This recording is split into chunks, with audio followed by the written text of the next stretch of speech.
Back in the early 1950s, there was a television program in the early days of television called Life is Worth Living.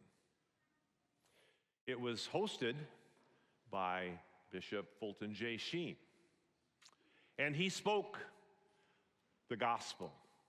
The power of his message was in the cross of Jesus Christ and in the love of God that he powerfully communicated to his audiences. And his messages were all memorized. And one time, an old Irish woman came to him and said, "Well, glory be to God. If you can't memorize it, how do you expect us to?" And so I come before you today in that spirit of Fulton J. Sheen. And I came to deliver the message to you, and it's a very simple one. Our true homeland is not here. 6 simple words. Our true homeland is not here, meaning not here in this world. Our homeland was lost in the beginning in a garden. And it was in another garden. Through great agony, it was brought back to us. Only this time, it was not to get us back to the garden. Oh no, it was greater. Even though we had turned our backs on our Creator, He gave us a homeland in heaven, a greater homeland to look forward to. And through the whole history, the salvation history, the effort of God, He was reaching out to us, the human race, and speaking to us in many forms and through many different people. And He was looking for people that would gather and come to be before Him and worship Him in spirit and truth. That's where we have the beginning of Abraham and his call that we had in our second reading today. Abraham lived in Ur, a city-state, in the east end of the Fertile Crescent, that great land between the rivers that hosted the Assyrians and the Sumerians and the Babylonian civilizations. They were rich with idolatry, actually, impoverished.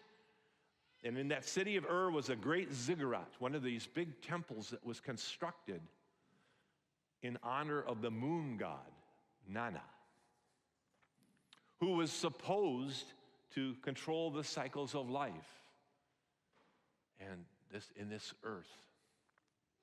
It was in that context, and how difficult must that have been for Abraham to hear a clarion call, a clear bell ring from the heart of God. Abraham, when he heard God's call to come, he obeyed that calling.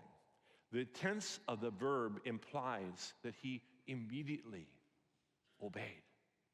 He trusted God because he went and followed that call, and it said he didn't know exactly where it would take him. He sojourned in the land, and that's a temporary imagery. A sojourn is a temporary stay, if you will. And in that land, he wandered in tents. And his ancestors, Isaac, Jacob, and his wife, Sarah, the patriarchs, it goes through the list of the faithful, Moses, and all of those who had come after that, the era of the grand patriarchs of the Old Testament. They had come together, and they began a formation of a people of God that became the nation of Israel. And in time, in His perfect timing, our Father spoke to the Son in eternity, the Blessed Trinity. The Son was called to mission, to come to this earth and to bring us really back to God the Father, to bring us into communion and restore what had been lost. We look around our world, and it's a devastating sore of wars and conflict and strife and greed and all. You can list a litany of sins and destructive forces that are working in our world. And God came into the midst of this world through Jesus to restore. When he was born, it says in John's gospel, and the Word became flesh and dwelt among us. In Nazareth, you could look at the altar, and on that altar where the Annunciation occurred, tradition holds. It's written in Latin, and it says, and the Word became flesh, but it adds one word. It says, here. Here, the Word became flesh. He came in time and in space in our world. And it says in John's gospel that the Word became flesh and he tabernacled. He tented among us. This brings back that image of Abraham. Only this was a permanent move on the life of God, coming for us. His mission was temporary, but his goal was eternal for us.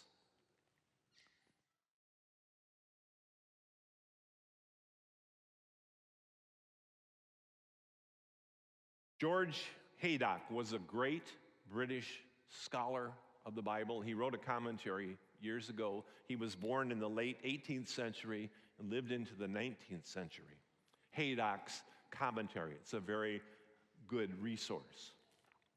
He wrote this: "This earth is a place of our exile.